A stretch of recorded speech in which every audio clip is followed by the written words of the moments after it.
안녕하십니까. 기사포스트 강사 권우석입니다. 자, 정보처리 사는 기사 필기 데이터베이스 8번째 시간이 되겠습니다. 자, 첫 번째 강의에서 7번째 강의까지, 자, 첫 번째 강의에서 7번째 강의까지는 데이터베이스를 설계하고 이용하는 방법, 자, 이 파트가 중요했었죠. 자, 설명을 드렸고요.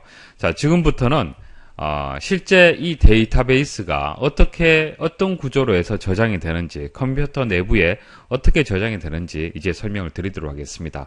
그래서 8번째 강의에서는 자료 구조, 자, 저장하는 방식 중에서 선형, 비선형 구조에 대해서 설명을 드리겠습니다. 자, 저장 구조, 자료 구조가 크게 두 가지가 있어요. 자, 선형이 있고 비선형이 있습니다. 자, 선형이란 것은 데이터가 이렇게 저장이 되는 거예요. 하나하나. 자, 비선형은 자, 이런 식으로 저장되는 겁니다. 자, 구조가 조금 다르죠. 그래서 선형과 비선형의 기본 저장 구조는 이렇게 저장이 되고요.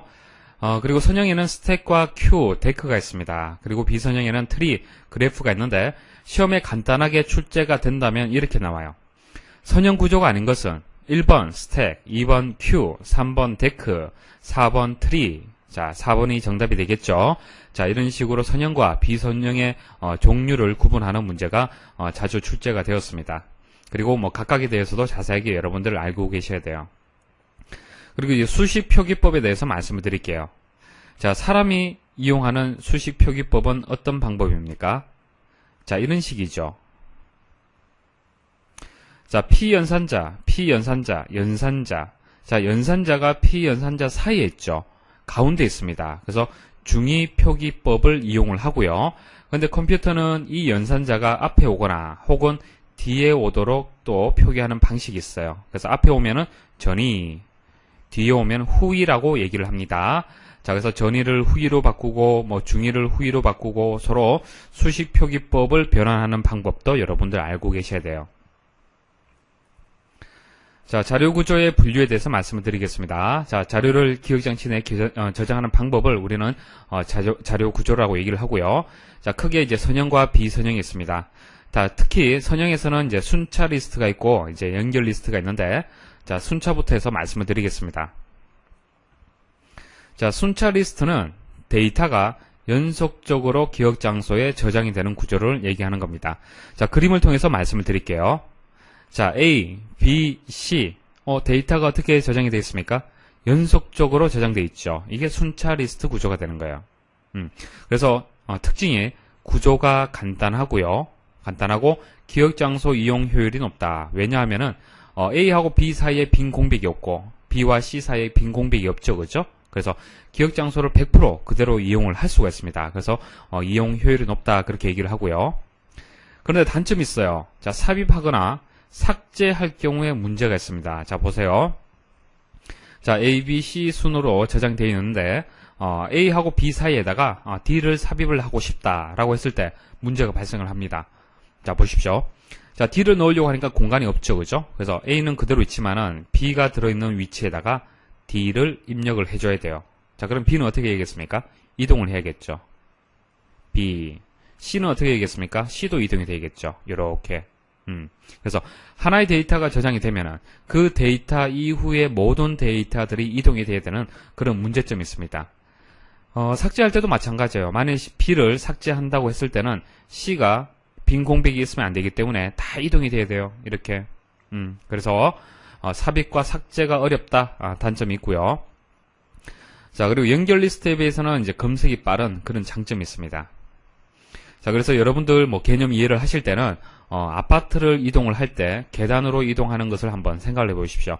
순차적으로 접근해야겠죠. 하나하나. 그렇게 개념 이해를 하시면 되고요.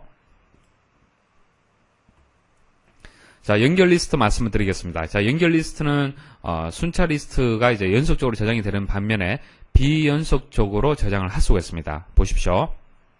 자, A, 다음에 B, 그 다음에 C잖아요. 그죠? 그런데 비연속적으로 저장이 되어 있어요. 그렇지만은 A, B, C 순으로 찾아갈 수가 있습니다. 자, 어떻게 찾아갈 수 있냐면은 포인트 개념으로 해서 접근을 할 수가 있어요. 자, 보십시오. 자, A가 들어있는 위치가 10번지, 그 다음 C는 20번지, B는 30번지라고 했을 때, 자, 이게 번지인데, 자, 번지의 개념을 먼저 말씀을 드릴게요. 자, 메모리 공간에 있으면은 데이터가 무질서하게 저장되는 것이 아니라 번지라는 개념으로 저장이 돼요. 뭐 0번지, 1번지, 2번지, 3번지, 그죠?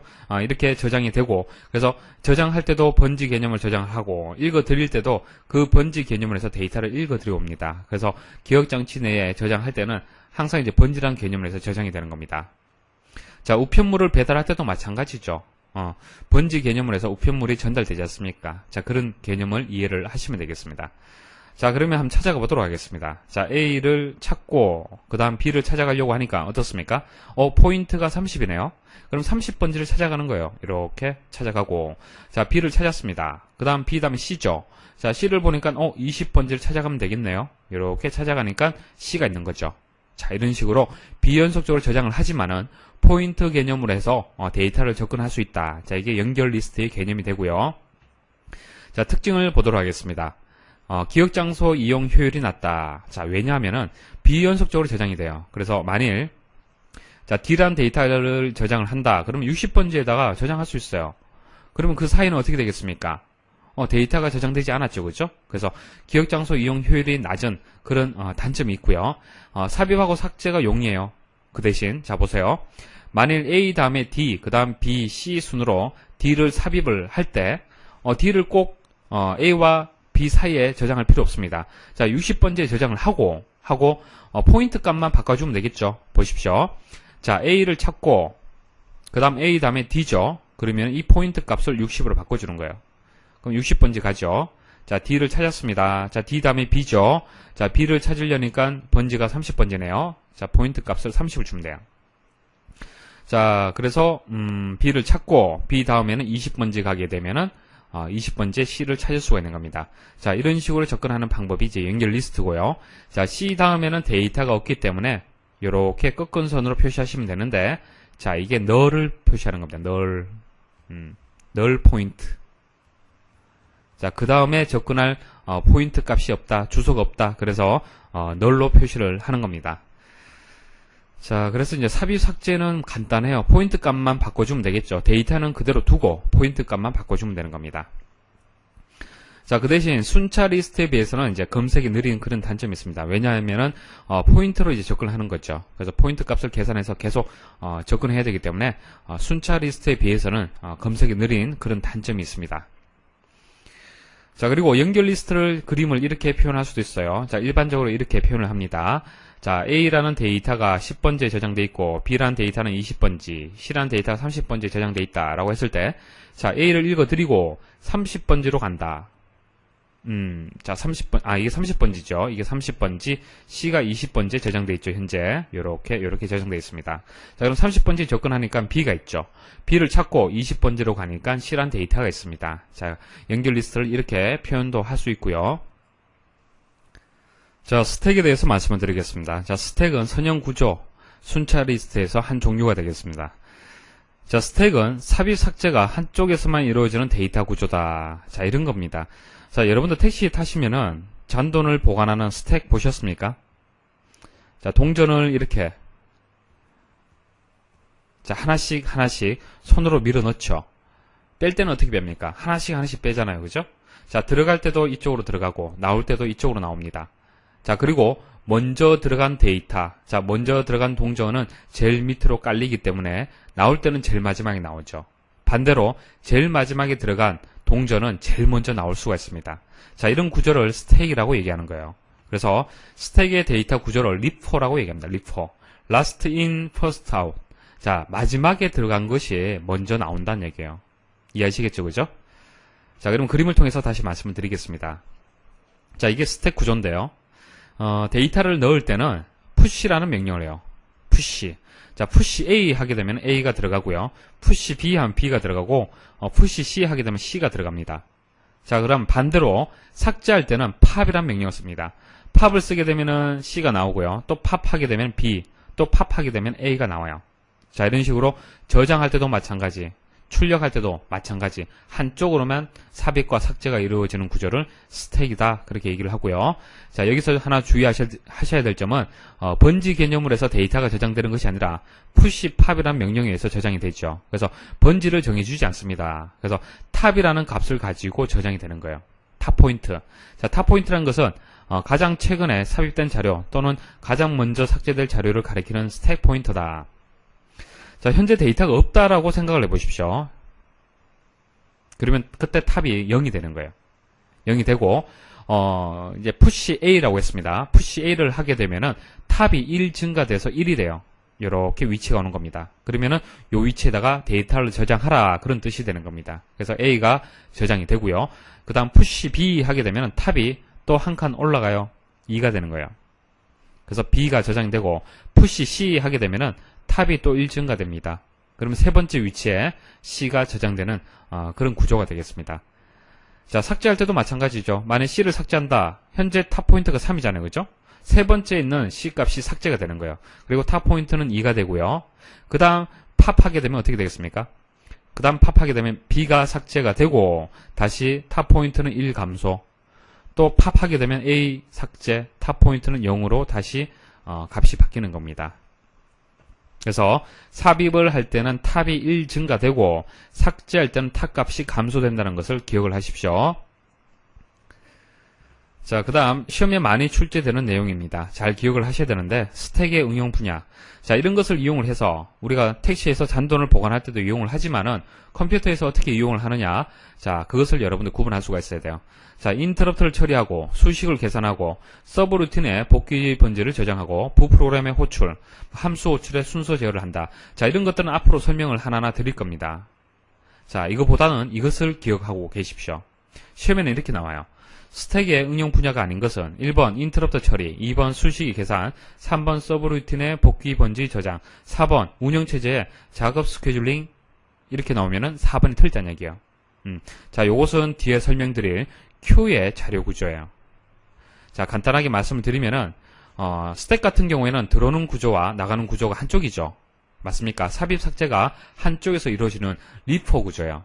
리포 구조인데 Q 같은 경우에는 한쪽에서 들어오면은 반대쪽으로 나가는 겁니다. 그래서 첫 번째 작업 A가 들어오면은 그 다음 B 들어오고 C 들어오잖아요. 그죠? 그럼 처리되는 순서, 작업이 처리되는 순서도 A가 먼저 들어왔기 때문에 A가 처리되고 그 다음 B 처리되고 그 다음 C 처리되는 거예요. 이건 FIFO 구조예요. FIFO. 자, 뒤에 다시 설명을 드릴게요. 자, 먼저 들어온 것이 먼저 처리된다 그래서 운영체제의 작업 스케줄링. 자, 운영체제에서 모든 작업들을 관리합니다. 스케줄링 관리예요. 관리하는데 먼저 들어온 것을 처리한다는 얘기예요. 그것은 Q 구조지 스택 구조가 아니라는 것을 꼭 기억을 하십시오. 엄청 많이 출제가 되었습니다. 자, 삽입과 삭제 알고리즘을 말씀을 드릴게요. 자, 개념적인 것은 말씀을 드렸죠. 자, 시험에 이게 나옵니다. 잘 기억을 하셔야 돼요. 자, 현재 탑 포인트가 데이터가 이제 B까지 저장이 됐기 때문에 여기 있죠. 그래서 2가 되고 전체 메모리 사이즈는 3이죠. 데이터 사이즈가 3이기 때문에 더 이상은 저장할 수가 없습니다. 그러면 이 상태에서 C라는 값을 한번 저장을 해볼게요. 어떻게 저장이 되냐면은 그 탑 포인트가 2지 않습니까? 이 값을 3으로 먼저 바꿔줘요. 그래서 탑을 1 증가시킵니다. 그럼 탑이 여기 오죠. 자, 여기 오고 이제 데이터를 저장할 수가 있는 겁니다. 그때서야 C라는 값이 저장이 되는 거예요. 자, 여기다가 D 값을 한번 넣어볼까요? 자, D 값을 넣으면 어떻게 되겠습니까? 일단 탑 값이 증가돼야 돼요. 4가 되고, 근데 4가 되고 보니까 어떻습니까? 전체 메모리의 개수가 3인데 4라는 위치가 있습니까? 없잖아요. 그죠? 그러면 더 이상 저장을 못하는 거예요. 공간이 없다. 이런 에러 메시지가 나오는 겁니다. 자, 지금 제가 말로 설명드렸던 것을 이제 알고리즘으로 말씀을 드리겠습니다. 자, 삽입하게 되면은 제일 먼저 나오는 것이 탑을 증가시켜라. 현재 3이면은 자, 이것을 4로 증가시켜라. 증가시켜라. 자, 그 다음 if 만약 탑이 m보다 크다면은 자, m이 현재 3이죠. 탑은 4죠. 큽니다. 그러면 어떻게 되는 거예요? 더 이상 저장 못하는 거죠. 자, 그럼 메시지를 이렇게 보여줘라. 스택 오버플로우. 자, 오버플로우 넘친다는 얘기죠. 더 이상 데이터를 저장 못하는 상태다라고 그렇게 처리를 하는 겁니다. 자, else 같은 경우에는 반대 조건을 얘기하는 거예요. 탑이 m보다 크지 않다는 얘기예요. 크지 않다는 얘기는 그 메모리 사이즈보다 같거나 작다는 얘기죠. 그래서 그럴 경우에는 데이터를 넣을 수 있다는 얘기입니다. 자, 이런 경우죠. 자, 탑이 현재 2가 되고, 자, 탑은 탑 플러스 1을 했어요. 그러면은 여기 오겠죠. 3. 자, 여기서 이제 탑이 m보다 크냐? 탑이 3이기 때문에 m보다 크냐? 크지가 않죠. 그럼 else, 그렇지 않다. 그러면 이 처리문을 처리하는 겁니다. 자, 현재 데이터, 실한 데이터를 스택의 탑 번지에다가 탑에다가 넣어라. 이렇게 되는 겁니다. 자, 시험에 잘 나오는 것은 자, 탑이 증가된다는 것과 부등호 그리고 스택 오버플로우. 자, 클 경우에는 이렇게 처리한다는 거 꼭 기억을 하십시오. 자, 삭제도 말씀드리겠습니다. 자, 현재 A가 저장되어 있다는 얘기는 탑이 여기 있죠. 맞습니까? 자, 여기다가 이제 A 값을 삭제를 한다고 했을 때 삭제하게 되면 어떻게 됩니까? 삭제하게 되면은 A 값을 삭제를 하고 탑 값은 0이 되겠죠. 맞습니까? 자, 그럼 탑 값이 0이 됐어요. 0인 상태, 지금 데이터가 아무것도 없잖아요. 그죠? 더 이상 삭제할 수 있습니까? 없습니까? 없죠. 자, 그 없다는 것을 어떻게 알 수 있습니까? 탑이 0이냐는 0인지 그것만 판단해 보면 알 수 있다는 얘기예요. 그래서 삭제 알고리즘 할 때 이렇게 됩니다. 이렇게 됩니다. 자, if 탑이 0이냐, 탑이 0이냐. 자, 탑이 0이면 어떻게 되는 거예요? 더 이상 삭제할 게 없죠, 그죠? 그래서 stack empty. 자, 더 이상 삭제할 데이터가 없다. 자, else 그렇지 않으면은 그렇지 않다는 얘기는 탑이 1이거나 2이거나 3이거나 그런 경우가 되겠죠. 자, 그럴 때는 그때 탑에 들어있는 데이터를 삭제해라. 끄집어내라. 그리고 탑을 1 감소시켜라. 이렇게 되는 겁니다. 자, 여기서 삽입 알고리즘은 몇 번 출제가 되었습니다. 잘 정리하십시오. 자, 스택에 대해서 좀 더 어려운 문제가 출제된다면 이런 문제가 출제된 적이 있습니다. 보십시오. 자, A, B, C, D 순으로 저장했을 경우 자, 이들 데이터가 출력되는 결과로 가능한 것은 자, 이 문제가 좀 애매해요. 난해한데 보십시오. 자, 저장했을 경우 자, 이 부분은 저장을 했다라고 해석하지 마시고요. 이런 순서대로 저장을 한다라고 생각을 해보십시오. 그러면은 답을 찾을 수가 있어요. 보세요. 자, 먼저 자, 가를 한번 보도록 하겠습니다. 자, 가의 출력 결과를 만들려면은 D가 나와야 되잖아요. 그죠? 자, D가 나오기 위해서는 어떻게 해야겠습니까? push A, push B, push C, push D까지 해서 A, B, C, D까지 해서 그 다음 D가 팝 나와야겠죠. D가 나와야 됩니다. 그 다음 B가 나올 수 있습니까? 안 되죠. C 때문에 막혀 있잖아요. 그죠? 그래서 가번은 아니란 얘기예요. 이해하시겠습니까? 자, 그 다음 나번 보도록 하겠습니다. 자, C가 나오려면은 push A, push B, push C까지는 해야겠죠. 그 다음 팝 C, C는 나올 수 있어요. 그 다음 B도 나올 수 있죠. C, B까지는 나왔어요. 근데 D가 나올 수 있습니까? 자, D가 나오려면 어떻게 해야겠습니까? 다시 push D 해야겠죠. D 값을 넣어줘야 돼요. 넣고 D를 빼고 다시 A, 그 다음 A가 남잖아요. 그죠? 자, 그림을 통해서 말씀드릴게요. 자, A, push A, 그 다음 B, C까지 들어왔잖아요. 그죠? 그 다음 C가 빠져나왔죠? 자, 그 다음 B를 넣으라고 그랬지 않습니까? B를 넣었어요. B가 또 빠져나왔죠? 나오고 D를 넣으라고 그랬습니다. 그럼 D가 여기 들어가겠죠? 자, 그 다음 D를 빼고, 그 다음 A를 빼면은 순서대로 나는 정답이 된다는 얘기입니다. 자, 답은 보도록 하겠습니다. A를 넣고, B를 넣고, C를 넣고, D를 넣고. 자, D가 나오려면 D까지 들어가야겠죠. 자, D를 끄집어냈어요. 자, C를 뺐습니다. 자, 여기까지 좋아요. 근데 A를 뺄 수 있습니까? B 먼저.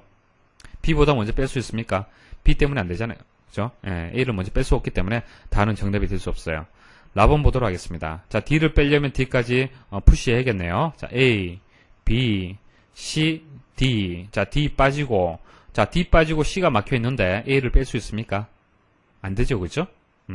그래서 정답이 나번이 되는 겁니다. 이렇게 조금, 문제가 좀 난해하게 출제된 적도 있었습니다. 여러분들 정리하시면 될 것 같아요. 자, Q에 대해서 말씀드리겠습니다. 자, Q는 조금 전에 개념 설명 다 드렸죠.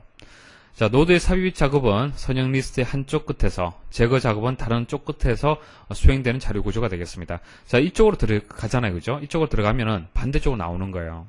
그래서 P4 구조다. 자, 먼저 들어간 것이 먼저 나온다. A가 먼저 들어갔기 때문에 A가 먼저 나온다는 얘기입니다. 자, 운영 분야가 운영체제의 작업 스케줄링, 조금 전에 말씀드렸죠. 그리고 키보드의 버퍼 이용 시, 자, A, B, C, D 순서대로 여러분들 키보드 입력한다고 생각을 해보세요. 자, 무엇이 화면에 먼저 나옵니까? A가 먼저 나오잖아요. 그죠? 그래서 키보드 입력할 경우에, 자, 그렇게 되는 거고요. 그 다음 스풀 운영 시. 자, 스풀이란 것은 이런 겁니다. 자, 여러분들 뭐 파워포인트를 뭐 생각을 해보시면 될 것 같은데, 자, 파워포인트에서 출력할 문서가 100장이에요. 자, 100장을 출력 버튼 눌렀을 때, 프린터에서는 이 100장이 나오려면 한 5분 정도 걸리겠죠. 예를 들어서 말씀드릴게요. 자, 5분 정도 시간이 걸린다라고 했을 때, 여러분들 화면 하단에 보시면은 1페이지에서 100페이지까지 상당히 빠르게 숫자가 올라가는 거 보셨습니까? 보셨어요? 근데 이 숫자가 올라가는 만큼 출력되는 순서가 맞는 건 아니죠. 그 속도가 맞지 않잖아요. 그죠? 맞습니까? 자, 보세요. CPU가 컴퓨터 내에서 처리할 수 있는 유일한 장치가 되는 겁니다. 만일 100페이지가 되는 파워포인트 출력하라고 여러분들 명령을 줬잖아요. 그죠? 출력 버튼 눌렀어요. 눌렀으면은 그때부터 CPU가 관여해서 출력을 해야 돼요. 그런데 컴퓨터는 빠르지만은, CPU는 굉장히 빠르지만은 주변 장치인 프린터 같은 경우에 상당히 늦잖아요. 맞습니까? 그래서 CPU가 프린터 될 때까지 계속적으로 붙잡고 기다릴 수가 없어요. 왜? CPU는 다른 할 일이 많잖아요. 그죠? 그래서 CPU가 어떻게 하냐면은 출력할 그 내용을 하드디스크에다가 출력을 해버리는 거예요. 이게 스풀이에요. 자, 이 공간에다가 출력을 먼저 해서, 자, 이 공간하고 프린터하고 연결되어서 출력이 되는 겁니다. 그래서 CPU가 출력 버튼 누르고 난 뒤에 여기 출력을 다 하고 난 뒤에 다른 일을 보는 거예요. 자, 이게 스풀이라는 개념인데요. 중요한 것은 운영체제의 작업 스케줄링. 자, 이것은 Q라는 것을 꼭 기억을 하십시오. 자, 데크 말씀드리겠습니다. 자, 데크란 것은 Q의 약간 변형된 구조라고 보시면 됩니다. 자, 삽입하고 삭제가 양쪽 끝에서 발생할 수가 있어요. 자, 여기서도 삽입할 수 있고요. 삭제할 수 있고요. 마찬가지입니다. 반대쪽에서도 마찬가지입니다. 자, 이런 구조를 생각을 하시면 되겠습니다.